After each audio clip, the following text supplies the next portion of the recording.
India and the states, Article 1 to 4, even though it is not 100% linked or rather within that Article 1 to 4, I would like to discuss one more small topic, that is states with special provisions. So, the discussion will be on the states with special provision, even though it is not part of that part 1 and Article 1 to 4, but it is closely linked. So, I would like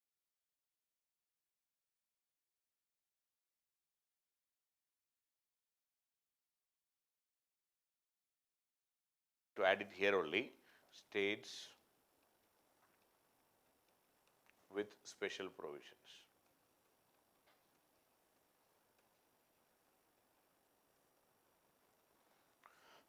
So, this is the topic. In fact, when I talking about the creation of the new states, and I talked about Article 370. In fact, state of Jammu and Kashmir was given a special status, or it was a temporary provision, but Article 370 was provided for Jammu and Kashmir because of the historic nature in which Jammu and Kashmir joined Indian Union. They negotiated their entry, and we agreed as India and the leaders, we agreed on certain conditions. We agreed to give autonomy to Jammu and Kashmir. That is how Jammu and Kashmir joined Indian Union. And this Article 370 became operative from 1952 onwards. And based on the special provision, a separate constitution was passed by the Legislative Constituent Assembly of Jammu and Kashmir in 1957. A separate constitution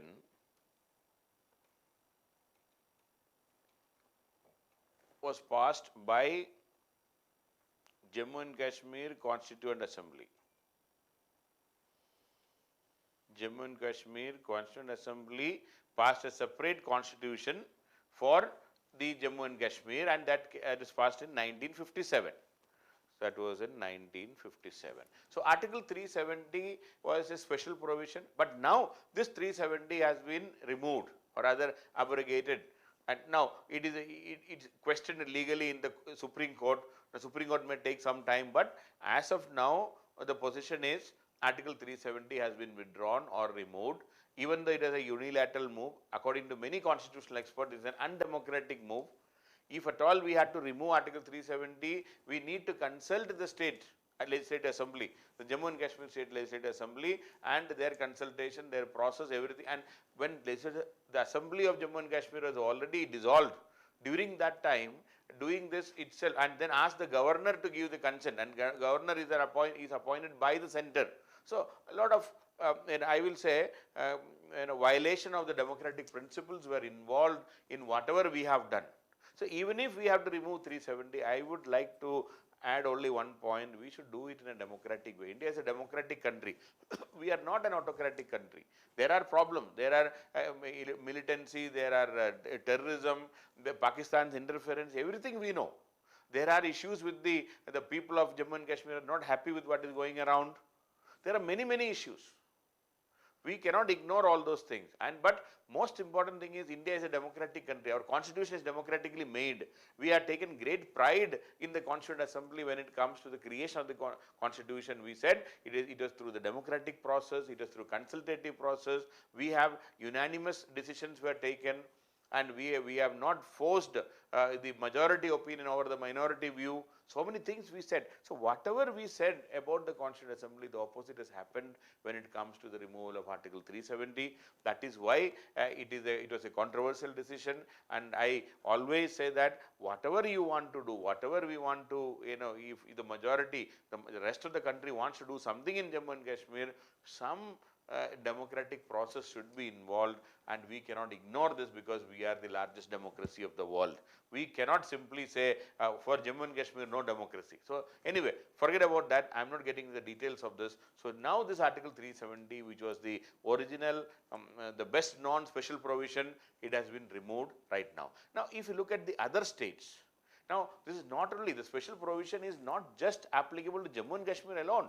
When 370 was removed, our Home Minister was telling that in Ek Bharat, Ek Samvidhan, I mean one India and one constitution. See, if you go by that logic, there are many more states in India having special provisions. Then we should remove all of them. If you are so particular about Jammu and Kashmir, why there is special provision in Gujarat? Why there is special provision in Maharashtra? All the special, because Ek Bharat, Ek Constitution, why is it not applicable to all? See, this is the problem. See, if you are not understanding the history and the reason behind, see, India is not a uniform country. So much of diversity, so much of differences, so much of differences in culture. We have incorporated many provisions which are not same for all of us. Then if you're talking about one country and one constitution, if you go by the logic of our home minister, then we should be talking about no special provision for anywhere, no special provision for any community. There cannot be special provision for scheduled caste, scheduled tribe, OBC. This is not workable, because India has its own issues and problems and diversities, and Jammu and Kashmir is a part of our diversity. There is a different issue, different problem. We should have been looking at that way in a much more democratic spirit, which is not being done. We have done unilaterally, and we have imposed whatever we wanted to do, and the writ of Delhi is imposed on Jammu and Kashmir without any democratic process. Anyway, so that is one aspect of it. Now, if you look at the other states, Article 371. See, Article 371 is special provisions for the state of Gujarat and Maharashtra. You see, for the state of Gujarat and Maharashtra, special provisions for the state of Gujarat and Maharashtra. And here it is saying that 371, if you look, it says the president may by order provide for special responsibility to the governor in the establishment of separate development boards. Separate development boards for Vidarbha and Marathwada.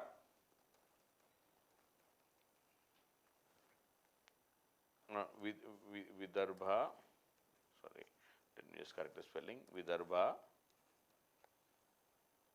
and Marathwada in Maharashtra,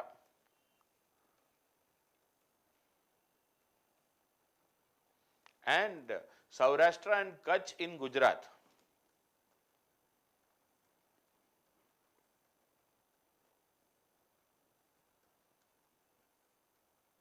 Saurashtra and Kutch in Gujarat. So, establishment of special development boards, special provision within the state of Maharashtra and Gujarat, Vidarbha and Marathwada and Saurashtra and Kutch, and the working of this board should be reported and before the legislative assembly of the respective states every year. Everything is fine. So, special provision for Gujarat and Maharashtra. If it is one desh and one country and one constitution, then Article 371 also should go. If 370 should go with the logic that there cannot be different provisions for different people, then Article 370 also should go. That is the logic. But anyway, I mean, I'm not getting into that kind of a unnecessary and foolish debate. But the point is, we have done, we have removed Article 370 without any democratic process. That's the truth of the matter. When we boast ourselves to be a great democratic country, we cannot have two yardsticks. That is what we should do. Anyway, 371 is specifically for Gujarat and Maharashtra. Then not only 371, you see a series of constitutional amendments subsequently made, and we added so many provisions. For example, 371A. This is special provisions for Nagaland. When Nagaland was created, special provisions for Nagaland. 371B. You may not be able to remember all of them. Assam. 371C. This is special provisions for Manipur. 371D. Special provision for Andhra Pradesh. Andhra Pradesh. 371E. That is for established Central University in Andhra Pradesh. D and E for Andhra Pradesh, Central University for AP. Andhra Pradesh again. 371F is for Sikkim. 371G for Mizoram. See, India is such a vast and diverse country. We had to keep special provisions for keeping in view of the aspirations of the people of that region. See, we are very magnanimous and we accept. See, our philosophy is unity in diversity. Our philosophy is accepting and acknowledging and recognizing the various cultures and demands and requirements. That is why we have given so much of autonomy and freedom to the states. Then 371H for Arunachal Pradesh.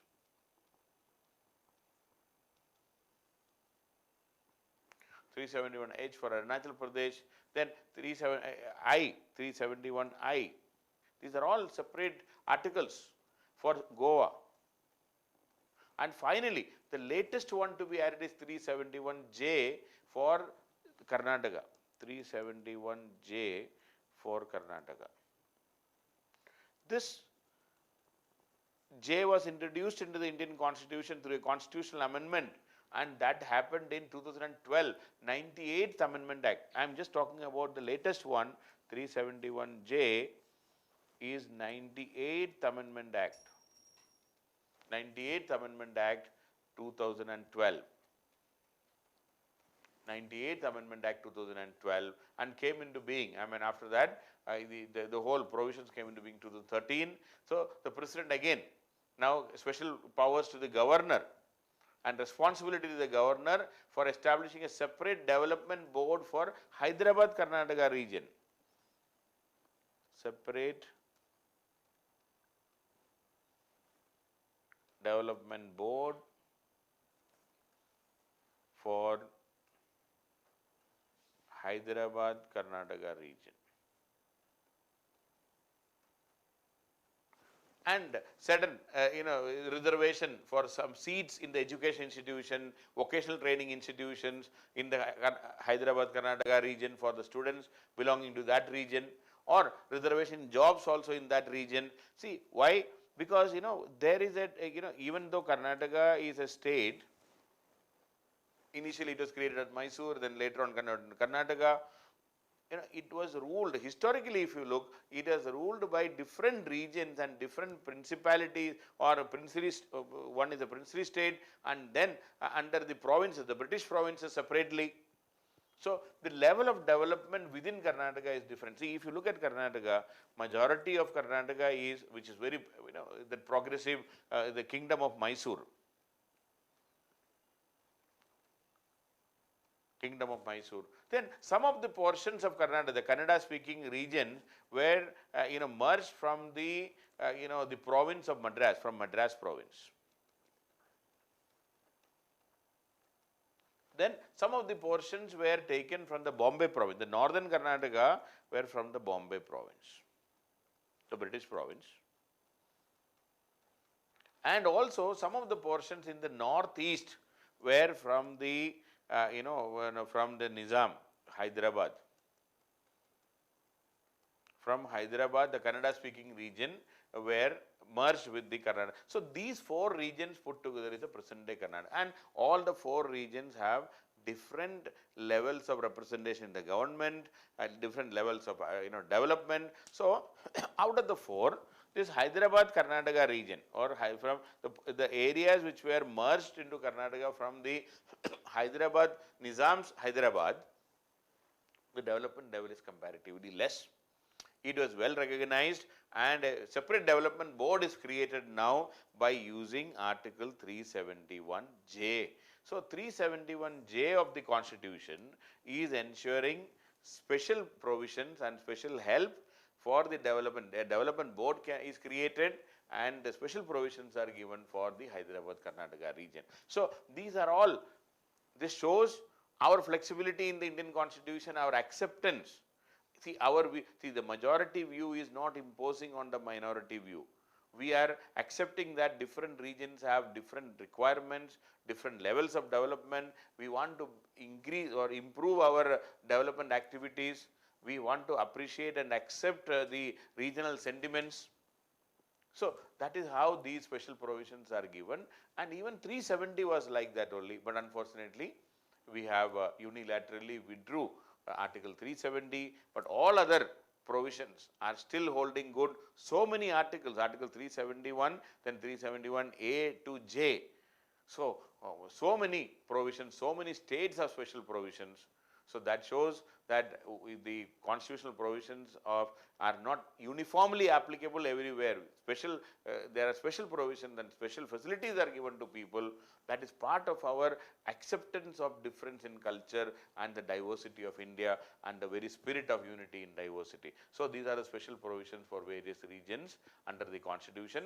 Even though this is not part of part 1, since we are talking about different states and union territories, I thought this is also important to understand from this context. And when we talk about the different states, I am also talking about special provisions for different states in Indian constitution.